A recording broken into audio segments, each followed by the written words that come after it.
Hey everyone, how's it going? Welcome back to Let's Play Dark Souls 3 and the second half of the Grand Archives. I'm gonna go wax on. While I do that, I've been piling up a few bits of feedback that I never got around to addressing, so we'll go through some of it now. First off, something that a lot of you pointed out pretty quick from a couple episodes ago. I was completely wrong about how the strength requirements have always worked for two-handing a weapon. It's never been that two-handing cuts the requirements in half. It's that your strength is multiplied by 1.5 effectively. For some reason, I just always remembered it as your strength doubling, so nothing has actually changed. I just misunderstood how the mechanic has always worked. And I only now got around to actually testing it, because I noticed something was odd. But yeah, that was just me misunderstanding a mechanic. Nothing's actually changed. Oh, nice, we got another rare drop. Scholar's Candlestick. We'll check that out when we get out of this room and away from all the grasping hands. Yeah, you can see there's a shortcut ladder we haven't kicked down yet, but nothing else in this room for now. So let's see that Scholar's Candlestick. No, it's up here. Candlestick covered in ivory scales, once used by the Scholars of the Great Archives. This served as their guiding light as well as a tool of self-restraint. Even today, wielders of this weapon benefit from the resulting sorcery-strengthening properties. I actually thought that candlestick's description was supposed to be a lot more illuminating than that. Illuminating? It's a pretty good one. It's a good pun. While I'm addressing comments that have been piling up, Mexican Sumbro pointed out a while back that if you play as a female character, the Anri of Astora that you meet will be a male because gay marriage has not been legalized in Lothric. So you meet a gender swap version of Anri. Somebody else said something about the tailbone weapons that you get from the creatures in the Irithil dungeon. I never bother to actually read in depth to about the weapon arts, so I missed this little tidbit. But it's the same weapon art essentially as the Drake sword from the Hellkite Drake's tail in DS1, which just furthers the connection with them being failed dragon experiments locked up in the dungeon. And instead of cutting a tail off and getting a Drake sword, they cut their own tail bones off as shivs. Oh! Shit. This is not where I want to be anyway. There's a drop somewhere around here, and I can't remember the exact spot for the drop, so I have to kind of check along the edges once I finish this guy off. Just an episode or two back, Reverend Shot pointed out that Blackhand Goddard, who we found at the beginning of the archives, is not dead. If you look closely enough, the corpse apparently blinks. I don't know if that's a bug or what, but apparently Goddard is not dead. If that's even Goddard. I've actually been looking into it. His corpse has a sheath. Two sheaths that are not for the Goddard twin blades that you find on the body. But on the other hand, the key that you find on the body says that it belonged to Goddard, so not really sure what's going on. I've read some theories that we'll get into momentarily once we get to the end of the Grand Archives. I know the general area for the drop, so it shouldn't take too long to figure out which of these. It's a really tricky one too, because it almost looks like it'll kill you. It's right here. So if you don't see the item glow, you just see this really far drop that it's kind of ambiguous as to whether or not you'll die to the fall. And then this, I believe, is a hollow gem. Yeah. And the balcony you saw just now, hey, a bunch of Corvians that we will not be messing with. The balcony behind us, before we got to the hollow gem, you saw that red-eyed Lothric knight on it. We're gonna make this jump. And that is Grey Rat. his third pillage brings him to his death. There's no way to save Grey Rat. Grey Rat will always survive the first pillage. He can die on the second one if you haven't done his questline properly. Shrine him a... Grey Rat was a thief who fancied himself a martyr for the poor, which is what drove him to climb the wall. I think it's the banner that mentions something about thieves never surviving. Yeah. No, it's not that. It's something else. I can't remember. Maybe the Basin of Vows or something. Yeah. Thieves don't survive long in Lothbrok Castle, so they usually just stick around to the undead settlement or the high wall.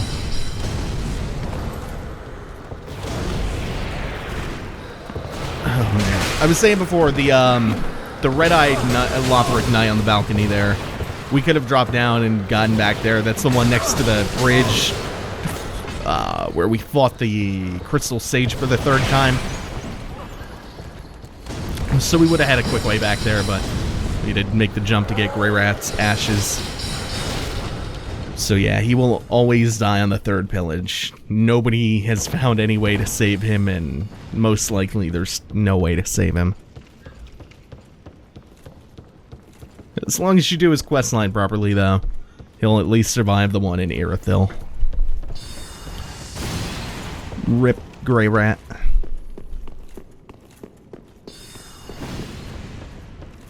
So with that, all that out of the way, all that dropping down from the roofs and all that stuff, we can make a pretty straight path to the end of the Grand Archives. We're coming up on the end of the level, finally.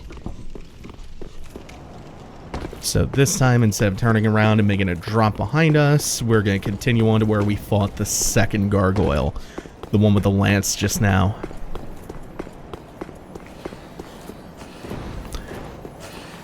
And if you listen closely, on some Medea shit right now, what the hell? You can hear the twinkling of some crystal lizards nearby. Some really passive ones who have no desire to survive. Oh, nice. One dropped a sharp gem. I actually could use that coming up. Nice. Because by the end of this, I'm going to have a new weapon. One that we're taking all the way through the end game.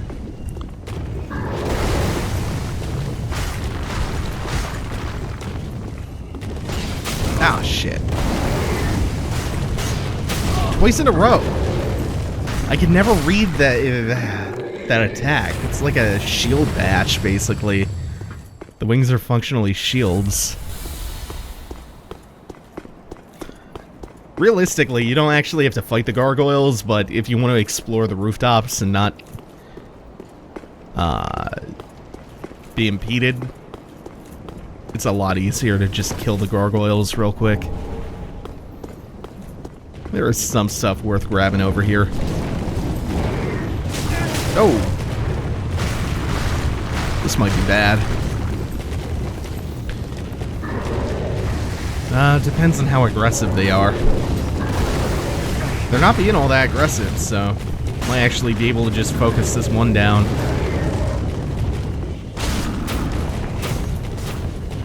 Need one more. And now it's just one-on-one, so easy.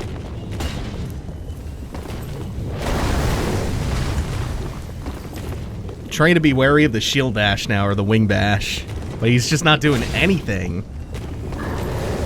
He's being the most passive I've ever seen. You could see all around the Grand Archives, there have been statues that look like the gargoyles. So I'm not sure what, if any, special significance the gargoyles actually hold. This is not a flattering vista.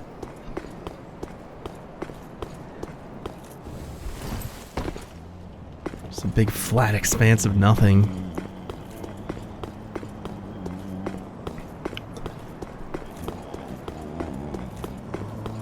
Once again, you can hear it snoring, this corpse. Huh. That, if I remember right, is our very last undead bone shard. So once we turn that in, we'll be at plus 10. And we'll be maxed out.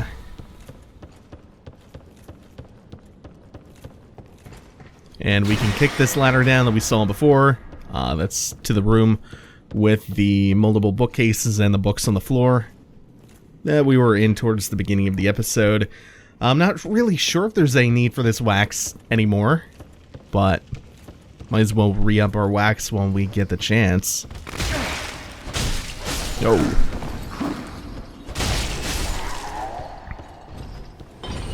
Her weapons are searing hot now.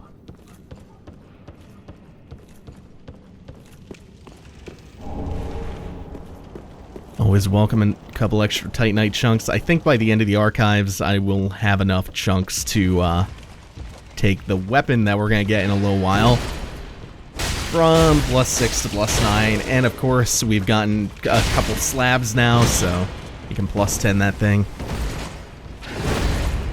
1, 2, 3, 4, and dead. Oh, how could I forget this? A couple episodes back, there was so much wonderful mimic talk in the comments. And someone said something about mimics being Dio and stopping time.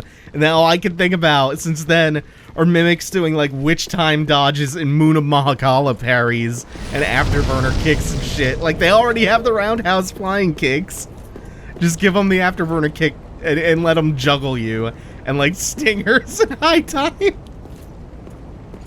Just make him Dante, just make him Bayo. This is a big trio. Might at least, oh no. Okay, so backup plan, since I can't finish him too quickly, I'm gonna drag these guys back. Hopefully get some distance from the caster and kind of try to treat them like the Shadows of Yharnam. Whoa. Oh man. He did some weird shit and I couldn't get the backstab, so I wound up... Uh-oh! Ooh, I thought that kick was gonna leave me open for too long. I have to get distance or something, or line of sight, preferably. There we go. Takes that from a 2-on-1, now we can essentially go 1-on-1 without having to worry about the caster back there.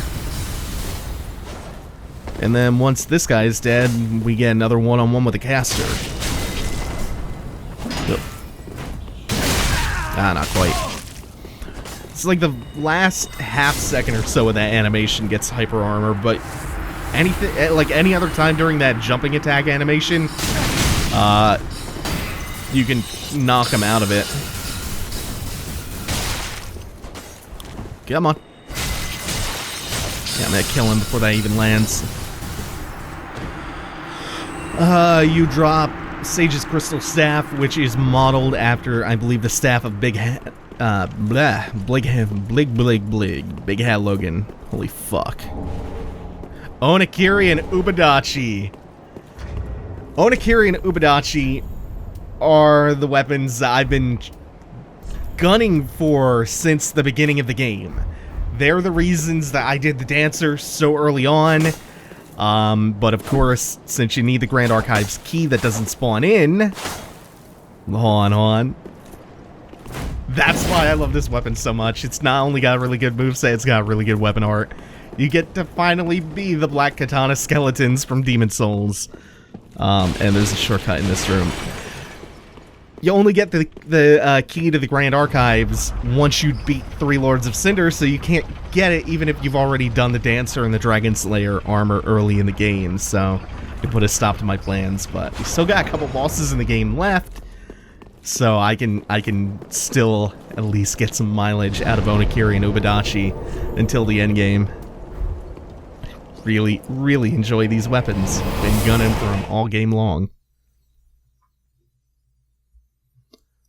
So we're gonna go back to Firelink Shrine, and we are going to max these out immediately. What? Okay, so first off, let's reinforce. Where are you at? Should always look for the red icon, but I never do. Or the red icon above the swords, indicating that it's equipped. You gotta buy a couple more large Titanites. It shouldn't be a problem.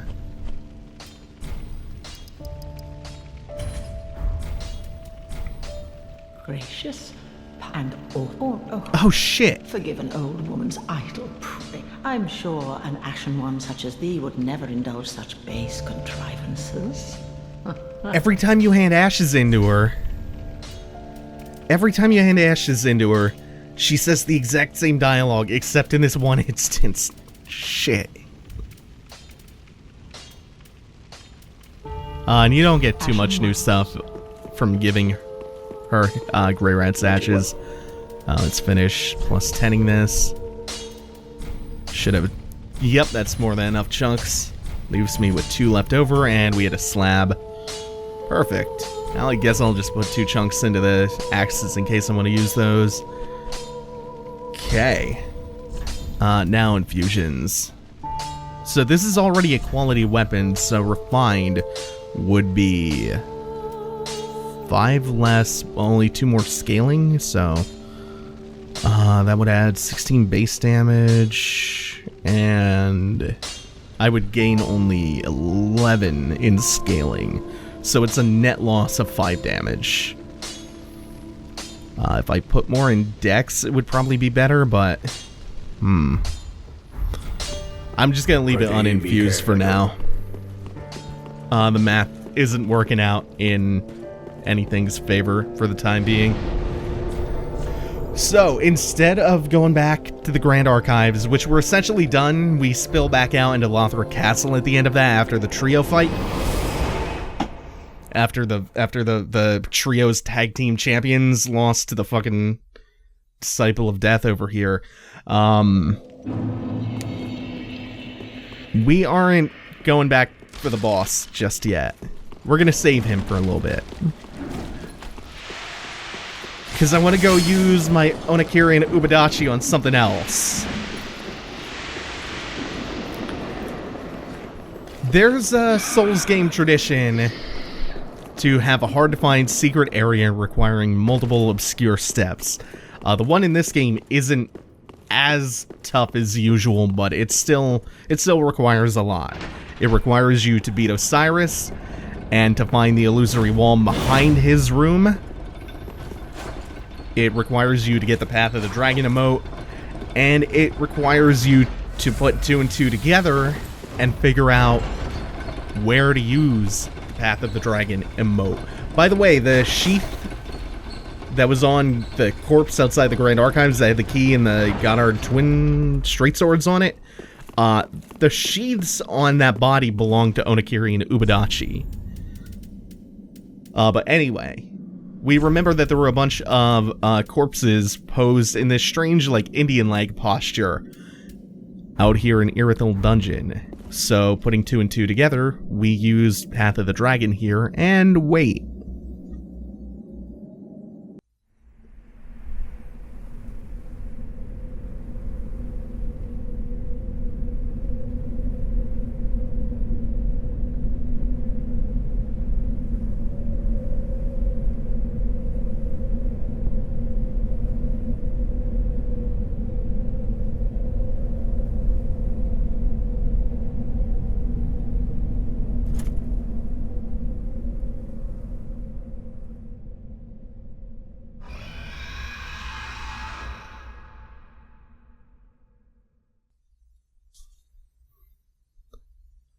So that vista of what looked to be a small city off in the distance that you could see from the peak outside of the dungeon, that wasn't just put there as that wasn't just put there for no reason. If you meditate in the pose of the Path of the Dragon for long enough, some kind of wyvern or drake comes along to carry you off here to Archdragon Peak, where we encounter yet another one of you. These are man serpents. It's been a while since we've seen them, right? They're looking a lot different, a lot more haggard than they did in Dark Souls 1, but they share the name. Who knows why the visuals have changed, but these are man serpents. Adherents to the Path of the Dragon.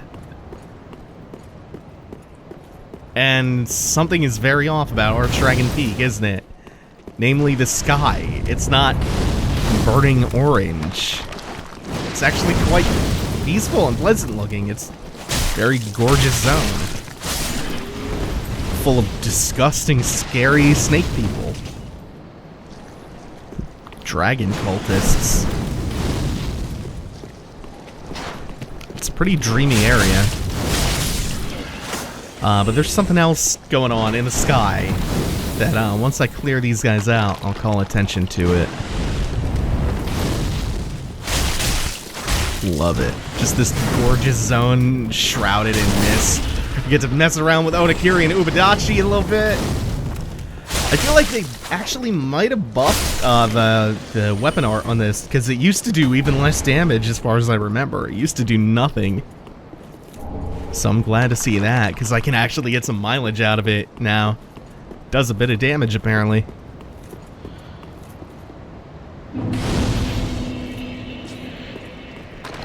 Alright, so here is what's up. We have the sun, but we also have the moon visible at the same time. And the sun isn't eclipsed by a dark sign in Archdragon Peak, so very, very odd. It raises an enormous number of questions. The biggest and most immediate being how? But really, how? How is that possible? Are there multiple moons and suns, perhaps? Unlikely, but maybe. How big is the sun and how big is the moon in this universe?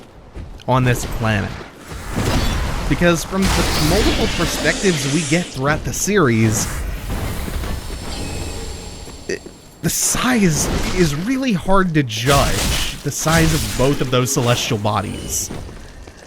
I think the two really juicy, meaty questions are, one, are the sun and the moon illusions?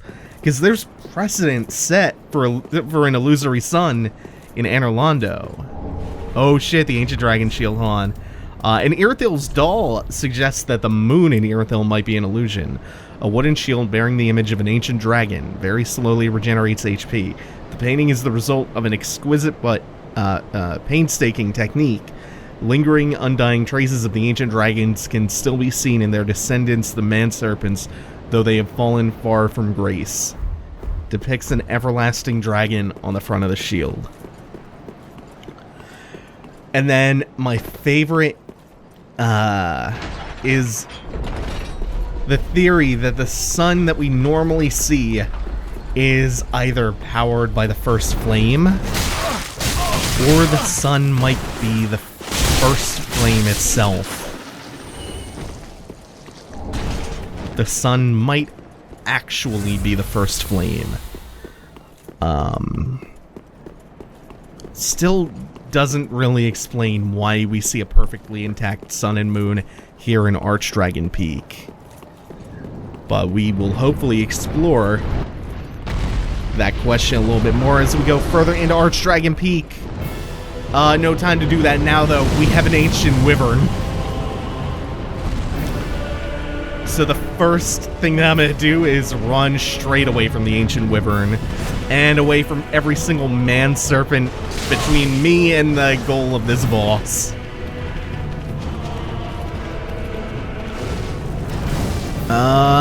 Oh shit, I chose the wrong way to go. Oh well. Couldn't remember if it was out here or if it was the stairs. So you not only have a ton of man-serpents in your way, you also have to deal with the dragon occasionally.